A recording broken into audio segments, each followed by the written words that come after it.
एक दफ़ा का जिक्र है कि एक तोता तोती का गुज़र एक वीराने से हुआ।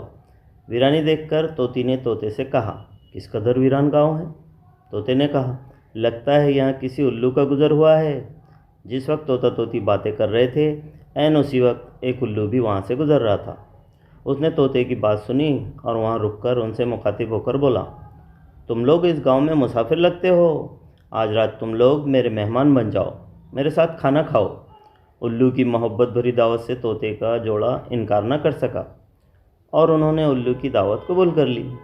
खाना खाकर जब जब उन्होंने रुखसत होने की इजाज़त चाही तो उल्लू ने तोती का हाथ पकड़ लिया और कहा, तुम कहाँ जा रही हो।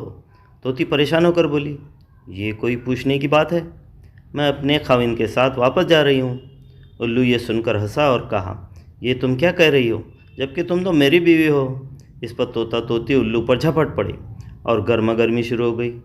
दोनों में जब बहस व तकरार ज़्यादा बढ़ी तो उल्लू ने तोते के सामने एक तजवीज़ पेश करते हुए कहा, ऐसा करते हैं, हम तीनों अदालत चलते हैं और अपना मुकदमा काजी के सामने पेश करते हैं।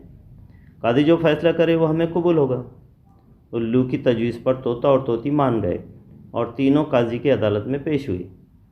काजी ने दलाइल की रोशनी में उल्लू के हक़ में फ़ैसला देकर अदालत बर्खास्त कर दी।